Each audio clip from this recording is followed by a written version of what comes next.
Promotional consideration brought to you by... Hi there, I'm Brian Finlay.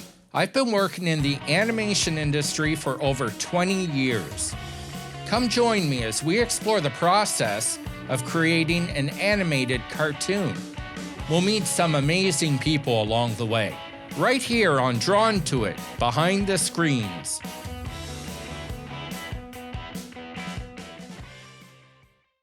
Oh yeah! It's going to be great to see this character come to life and actually talk. Welcome back to another episode of Drawn to It Behind the Screens. Right now, we're in my home studio, but we're about to go to a very, very special place. This episode is all about sound recording. We're going to look at recording voices for our character, and we're going to get to know a little bit about the people who are behind the big mixing boards. You know, those impressive slider dial things you see, every little button does something like crazy. We're going to be working with John Frank, a voiceover actor, and we're going to be working with Paul Milner, a recording producer. I'm very excited. I love going to recording studios. Why is audio recording important for animation? Well, my Lord Christ. Get on with it. Even if your animation doesn't have a character voice, you're going to have sound effects, you're going to have music, you need to time it out, and we're going to look at that process. So what better way to do that than to go to a place just like this? Today we're here at Trillium Studios, owned and operated by Paul Milner. Now, Paul has worked with some really legendary rock and roll talent over the years, and today we're lucky enough to have him help us on our recording session. All right, Paul, while John is getting ready in there to record his voiceover, I was wondering if you could tell us about kind of how you came to St. John. Why did you bring all of this here to St. John, New Brunswick? Why St. John? Why St. John? Well, it's funny because I never would have stopped in St. John. There were years I drove by St. John and I couldn't even figure out how to get downtown from the highway. So it was always that place that you drove by. Yeah. And I had a business meeting, actually. We lived in PEI at the time. We moved from Toronto, Montreal. We've traveled a lot of the world over the years. Yeah. And we lived in PEI and we found it just a little too quiet. Right. Beautiful spot. We love the Maritimes. We don't have other family here, so we just decided to move to the Maritimes. And we lived out in PEI. Very, very quiet, beautiful. But we wanted to be back in the city again. And my wife and I came here for a business meeting, and it was a tech company in town, actually. And I did that meeting, and she had a walk around town, and she saw these wonderful old buildings. And have you found it challenging to get talent into the studio here? No, it's unbelievable. I mean, fantastic. It's a typical Maritimes community where, it's just bursting with talent, with writers, authors, songwriters, actors, dancers. I've met people that dance for the Grand Ballet Canadien here in town. Mm-hmm. They now live here. Fantastic. Are you ready to record with our voiceover talent, John? I'd love to. Today we're going to work with John Frank. He's a stage actor and performer, and he's going to provide the voiceover for our animated character, Barry the Bear.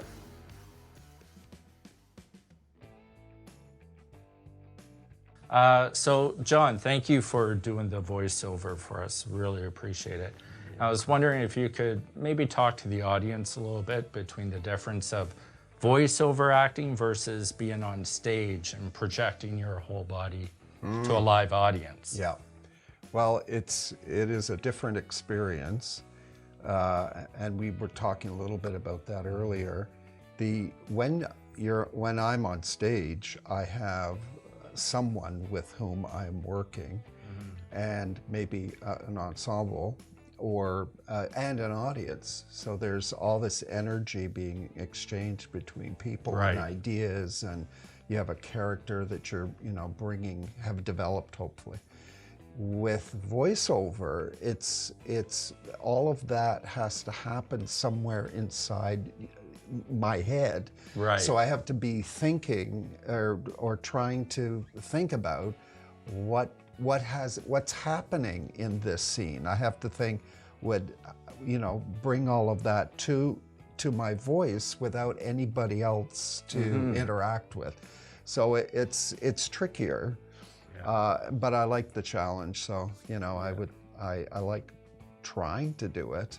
Yeah. Do you find do you favor stage acting over voice, or are they just so different you can't even compare them? Yeah, I don't know. This one is less stress. Like I find stage acting, especially as I get older, I'm so nervous now before I go on stage. Right. It's painful. What's scary? Everybody's out there just kind of waiting for you to screw up, so they go, I saw that, right?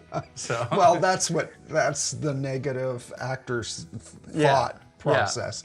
But it's that whole fear of.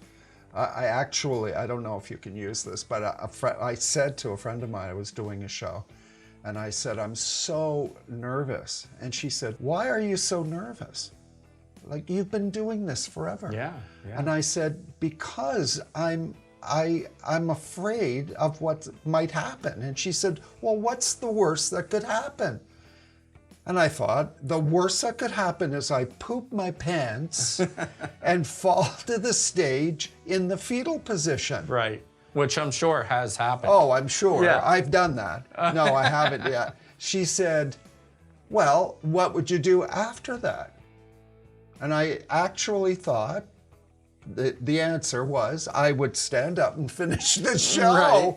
And she said, well, then what difference does it make if you do that? Yeah, exactly. The So- show must go on. Yeah, be uncomfortable for the other actors. A little smelly, but whatever. We get through it, right? Well, that's great, and I appreciate the time. And I guess now we'll get to work recording some voices and see what kind of life and personality you bring to the Barry Bear character. Let's do it.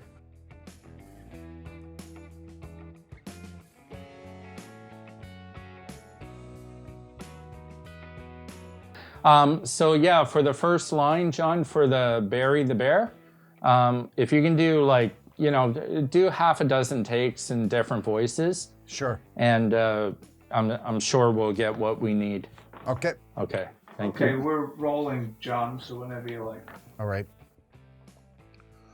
Oh boy, people's peopling. Oh boy, people's peopling.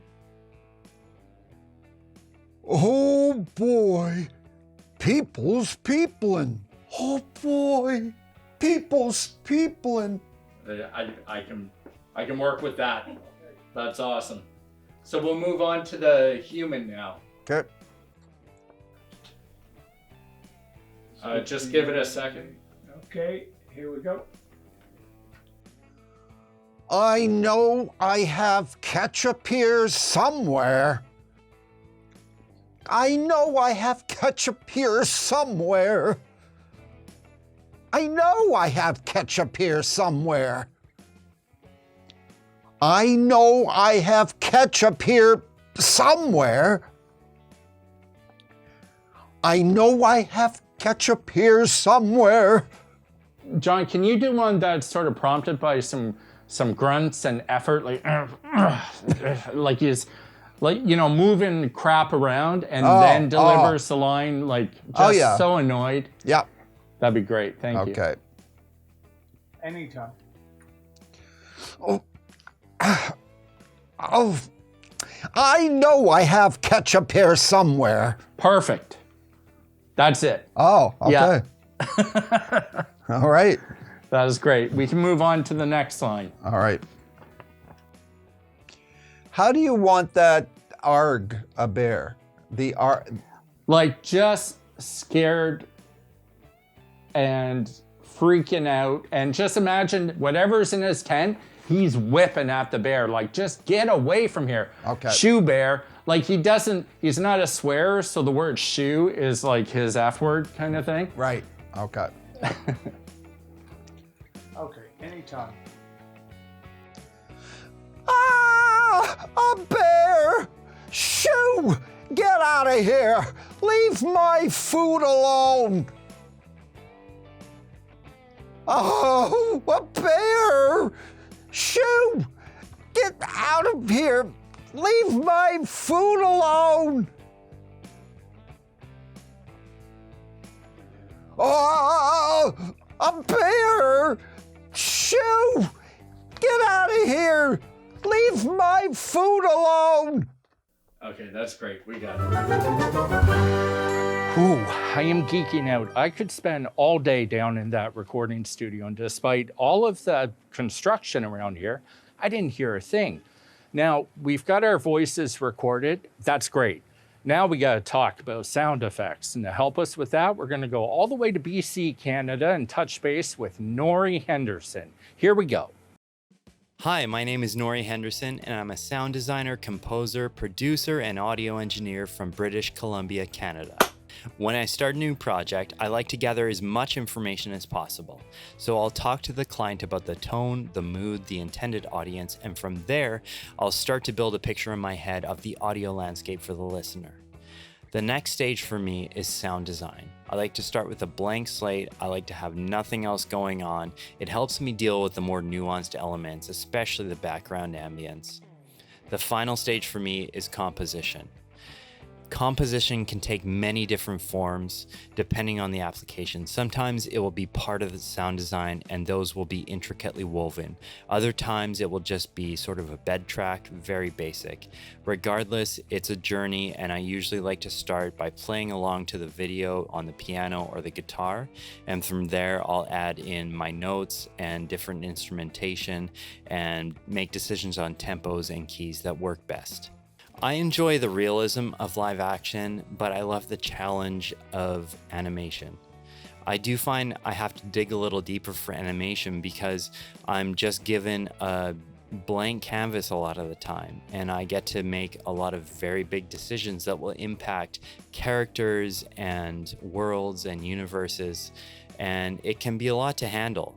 So I do find that at the end of the day, animation is usually the harder one to design sound for.